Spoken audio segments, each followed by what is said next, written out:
Get my 6. What's up, everybody? Welcome back to Homesteading Off the Grid.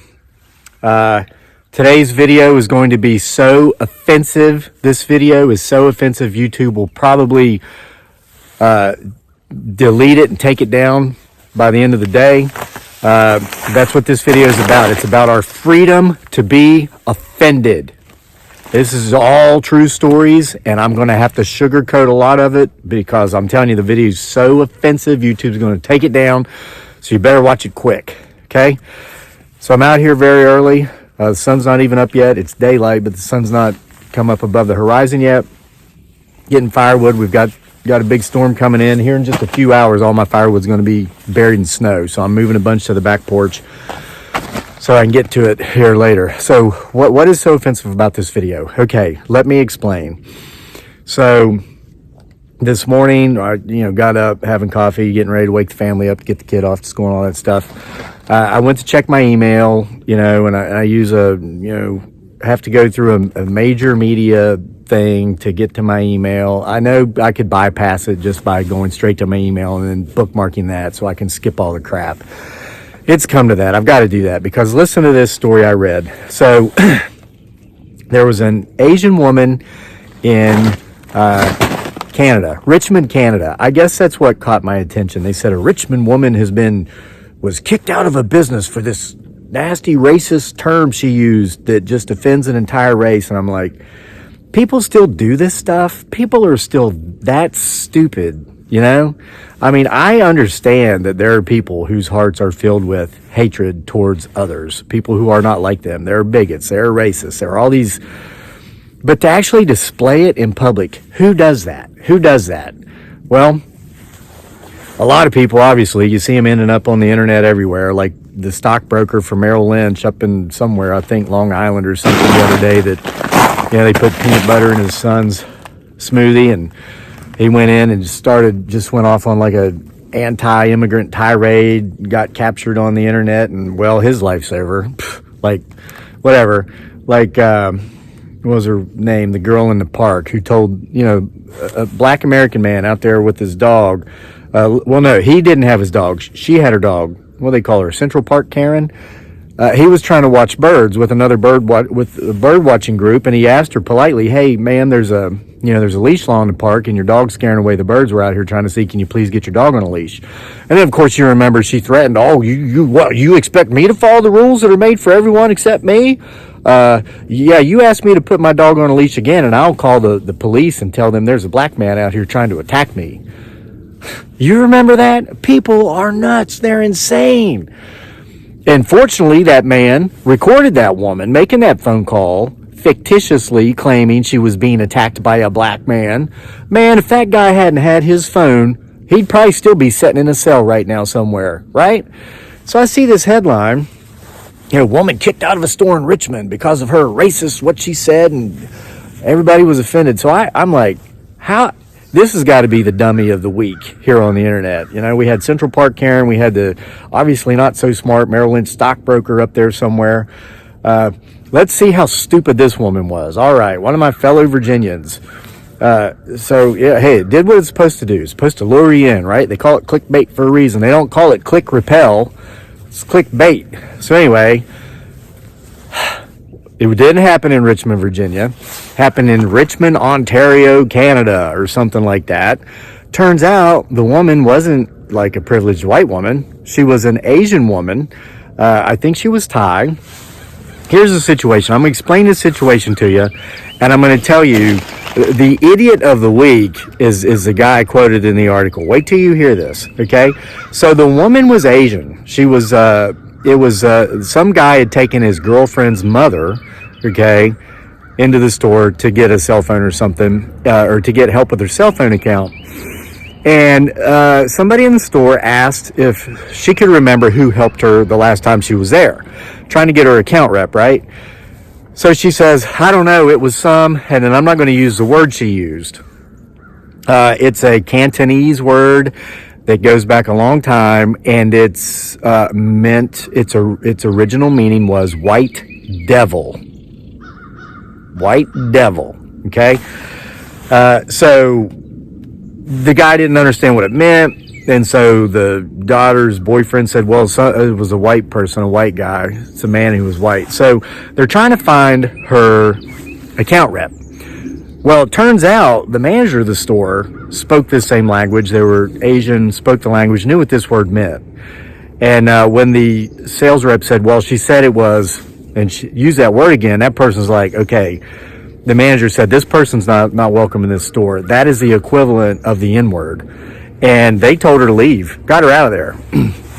Well, of course, that caused a lot of problems. And so now the general consensus is that, oh no, that word has evolved. It has changed. It's no longer the equivalency of the N-word. And I guess they tracked down this woman. The company's trying to stop the bleeding. They're trying to say, no, it's okay to use that word. Listen, here's the point I'm going to make. I read down through the article, and somebody quoting the article said, listen, the important thing to remember here is that everybody should have the freedom to feel offended. Even though words evolve, okay, this word might not mean this now, but if it used to mean that, everybody should still have the right to be offended. And I'm thinking, oh my God, being offended has now become a near constitutional right? Are you serious? Okay, now, let's say this is the case. Here we are. Because I've talked about it on this channel before, about how there's all these pretentious, snobby type,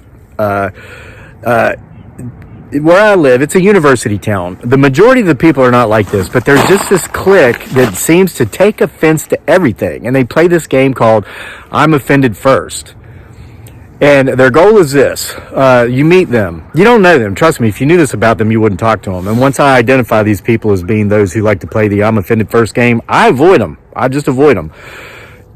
You might come into contact with this person. Hey, how are you? Oh, I'm great. How are you? How's your day going? Oh, it's fine. Usually get, stuck behind a farmer or something on the way into town, and it slows me down, but it didn't happen today. Thank goodness. That person might reply with something like, oh, you get stuck behind a farmer? Oh, so you're saying farmers are ignorant and they drive so slow? Yeah, whatever. They find some way to take offense to what you said. And their goal is to set you back on your heels, get you apologizing and explaining yourself, jading, justify, argue, defend, or explain. It's a stupid game. I refuse to play it. I just walk off from people when they start. I don't even, whatever. I used to say this, and I'll say it here, to preface the stories I'm about to tell you, but I don't waste my time saying it to people in real life anymore in Seaville. I just walk the hell away from them. I would say, well, another lunatic, get away, find someone that's not. I can only control what I say. I can't control how you take what I say. And let me assure you, there is no benefit in walking around being offended by everything. You do not benefit in your life. Now, I'm going to share some examples with you here, okay? Because I had one happen yesterday. I went out to a shoe store and bought a brand new pair of running shoes yesterday. $130 pair of shoes. I spent a lot of money on my running shoes because I run a lot and I don't want to get injured. They last me about 4 months. Because I run 30 to 40 miles a week, every week, and after 4 months, those shoes are broken down, they don't work anymore, I need new ones. They look new, but they're not. If I continue to run in them, I'm going to hurt my ankles, going to hurt my knees, So anyway, you're going to like this story, you're going to get it. So years ago, I spent many years living in non-white third world countries. That's how it is. I was in the Middle East in the military. I lived in Asia for 6 years as a civilian. I was out of the military. Okay. I experienced things, in which I was a minority. I was a minority in these countries. I didn't look like the majority of the people. I didn't speak. I learned the language, but it didn't matter. I could learn the language. I could learn the culture, which I did. I could live within the culture, which I did. I could eat the food, which I did, but I could never change my outward appearance. Look at me. I'm white, okay? When I walked down the street, that was obvious. They didn't see, oh, this guy's been here for 5 years. This guy speaks our language. This guy understands our culture. This guy respects our culture and our people and our history, which I do to this day, and I have full intentions of returning to the Philippines and going back and forth. Once our kids finish being educated over here, the wife and I plan just 6 months there, 6 months here. The 6 months that you got this white stuff on the ground, I'm not going to be here. I'm going to be in the South Pacific, okay? But now let me tell you this. You have to know how to live in other countries if you're going to live in other countries. Now, that goes for Europe. That goes for predominantly white countries. That goes for any country that is not the country you're used to living in, because they do things differently everywhere, period. Okay? So, before I understood how things worked, while I was living in the Philippines, I really had a hard time. It took me a couple of years to understand, hey, this is how it is. And I'm not saying that it's right, but I had to look out for my own well-being, my own mental and emotional well-being predominantly, okay? I'm going to give you one example. It's a very good example because I learned from this example so much about life, the real world, and the importance of, well, it puts this whole concept of having the freedom to be offended in the proper perspective. Hear me out. So, my buddy Ray, my best friend in the Philippines, he was an Englishman. He was retired. We used to go on walks. We'd walk around. We'd stop and have lunch if we got hungry, have a few cold ones. If we were thirsty, go to the beach, whatever. We would talk about life. So, one day, we're walking down the street in the Philippines. And again, remember, like I said earlier, I can only control what I say. I can't control how you take what I say. So, I'm just simply relaying facts of an event that happened as it happened. Okay? I mean no offense towards the Philippines, the Filipino people. This was an isolated incident. This did not happen regularly, but it did happen often. And so I had to learn how to live with these types of experiences. So Ray and I, walking down the street, we see they're called calendarias. They're little eateries where you can get some food, you can get some cold ones. So we go in there and we order a drink, San Miguel Light, okay? It's like the Philippines version of Bud Light, a little bit stronger though. We're there, we're talking, we're having some drinks. This young lady that was working there comes up to the table. She says, "Hey, I just got off. I don't feel like going home yet. Will you guys buy me a soda? I'm just going to hang out with you guys and talk for a little bit and then go home." Well, sure, absolutely. Why not? Middle of the day, like noonish, well, a little bit afternoon, public place, people everywhere. We saw no harm in it. Absolutely. Have a seat. What would you like to drink? It was like an orange flavored soda. They cost 10 pesos. 50 pesos equals $1. So it's like 20 cents. No problem. Have a soda. So we're talking, and she drinks about half of it. She only drinks about half of it, and then she asks if she can have another. We're like, well, sure, yeah, she must be thirsty. And mind you, it's 90-something degrees, high humidity, it's in the tropics. So yeah, go ahead and get another one. We're figuring she's going to chug that and have another one.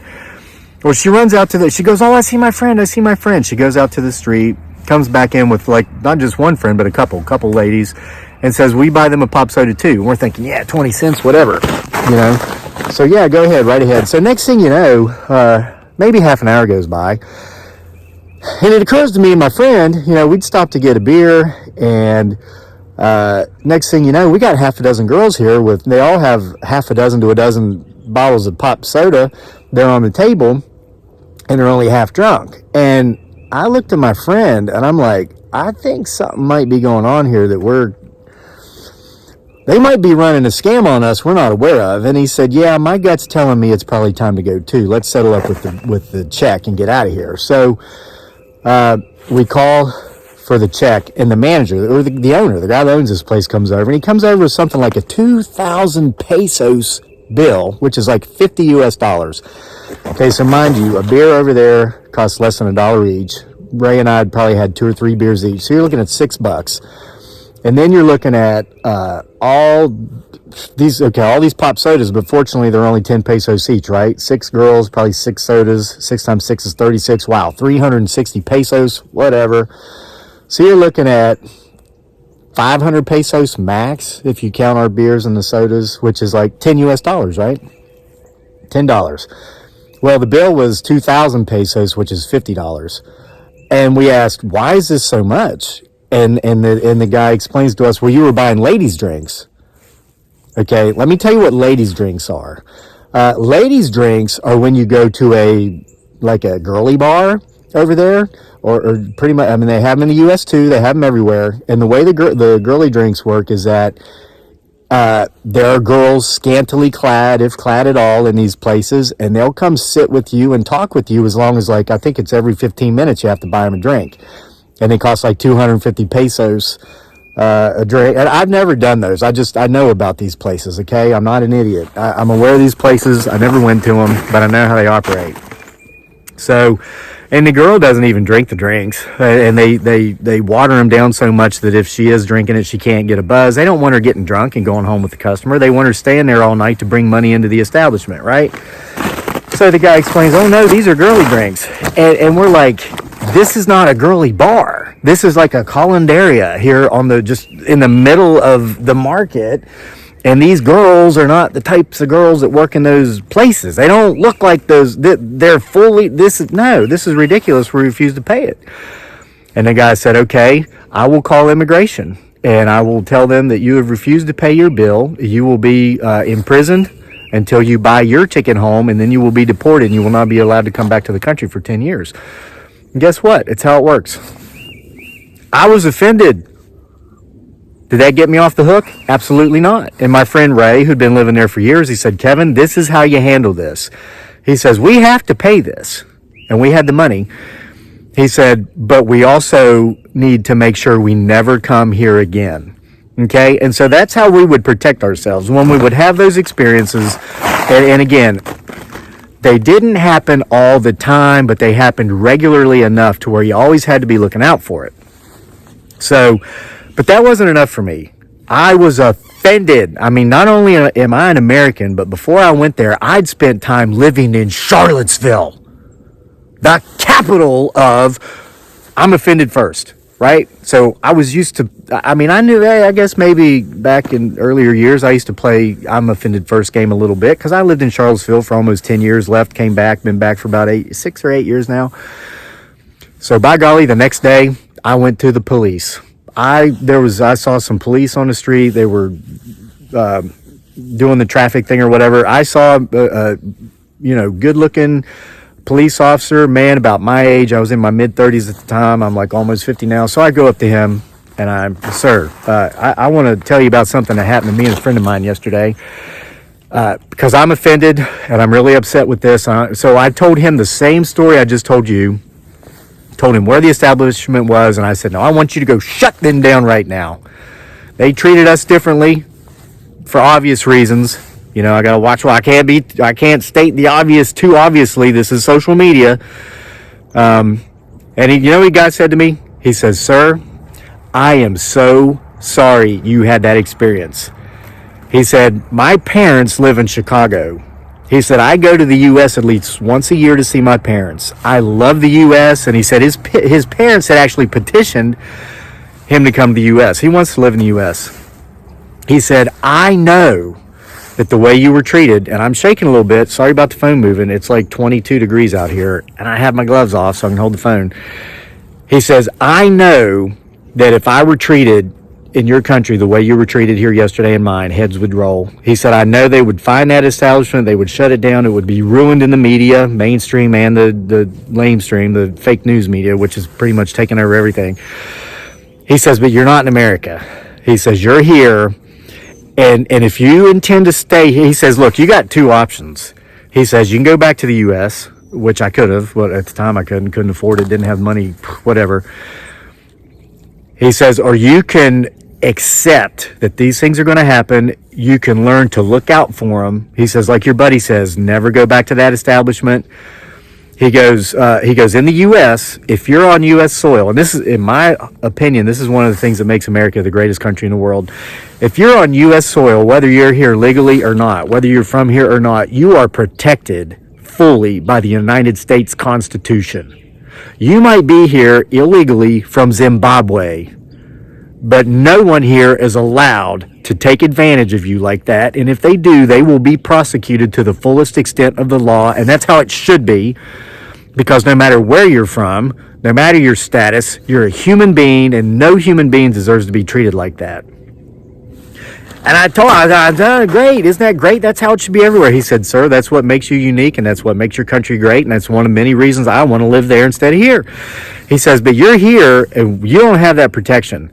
He says, so you need to become streetwise, you need to become street smart. And he said, frankly, sir, you need to become a little less sensitive.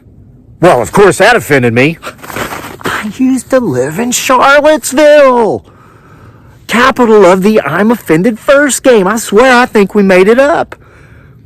I told him this. He said, sir, that doesn't help your situation. He says, you can be offended all you want. You're still out your 2,000 pesos. He said, look, just don't go back there and take it all with a grain of salt. And in time, I learned this is how you got to do it.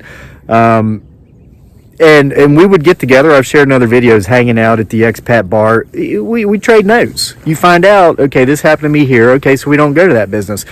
But we would also share the stories about, and this is the majority of them. Please take this to heart. The majority of the places we went, the majority of the people that we would meet in the Philippines were wonderful.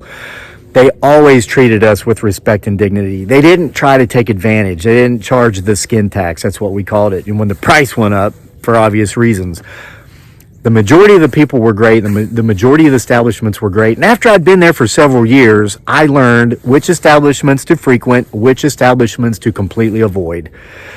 And I learned also that being offended never got me my money back. It never changed any situations, okay? It didn't change anything.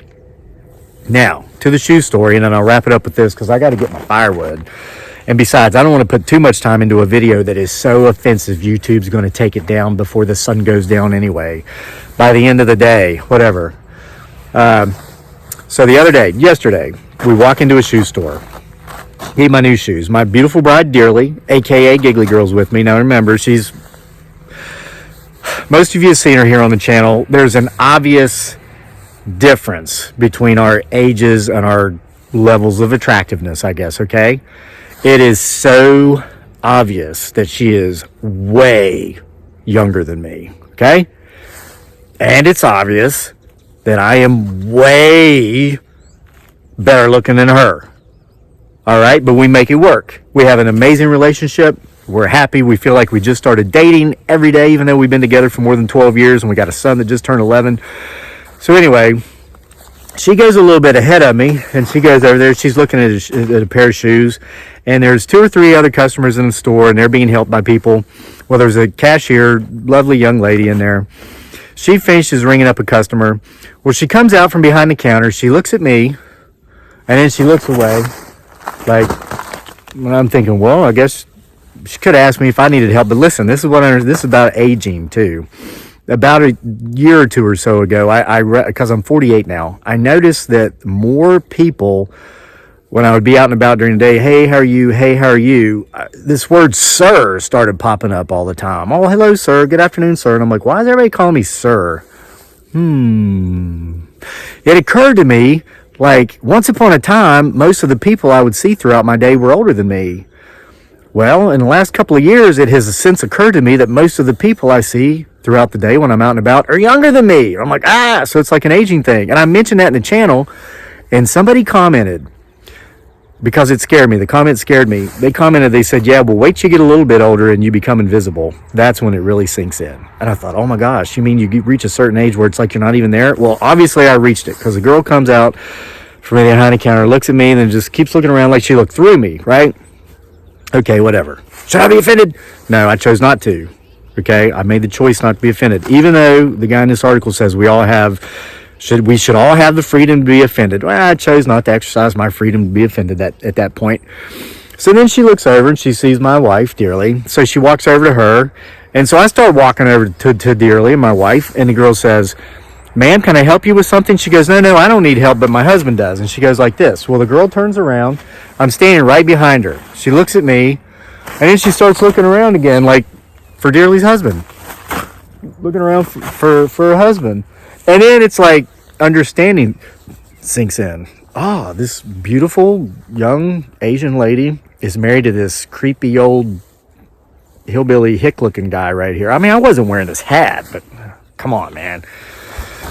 All right. So anyway, she helped me. She was wonderful.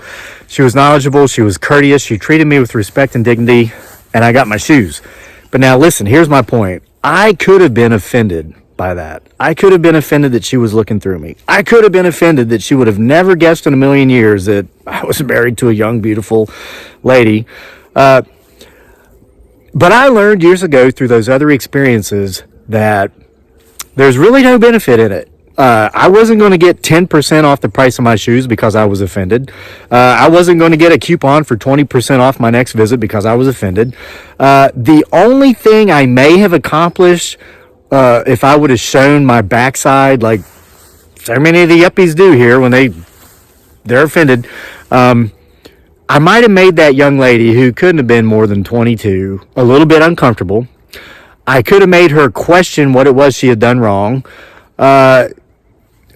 I'm sorry, but I don't think that would have gotten me a discount on my shoes either. So I just didn't see the need in it. So I don't know. The level of ridiculousness has reached levels that... whatever. Point of this story, lesson learned, is I'm going to go set up a bookmark for my YouTube account so I don't even have to skim past the ridiculousness that I guess happens somewhere every day that somehow the world deems to be worthy of being considered news when it's not. See you for more next time from here at Homesteading Off the Grid, and whatever the hell this channel is about.